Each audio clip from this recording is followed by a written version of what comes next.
Japan's Liberal Democratic Party President Fumio Kishida was re-elected as Prime Minister in a special parliament session on Wednesday after the LDP secured a majority of votes in the House of Representatives election on October 31st.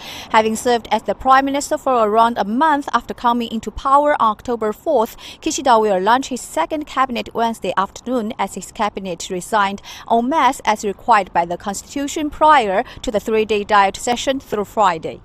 Kishida is expected to appoint former Education Minister, Yoshimasa Hayashi, as his foreign minister, who leads a nonpartisan parliamentarians group promoting Japan-China relations.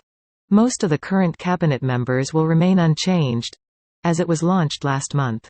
Following the special session, the LDP is looking to convening an extraordinary diet session later this year to pass a supplementary budget for fiscal 2021, including stimulus measures to alleviate the impact of the COVID-19 pandemic.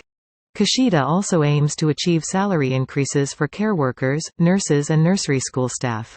In the October 31st election, the LDP won 261 seats in the lower house, 15 fewer than it previously held but sufficient to effectively control all standing committees and force through legislation when needed, with Komeito increasing the number of seats to 32 from 29 previously.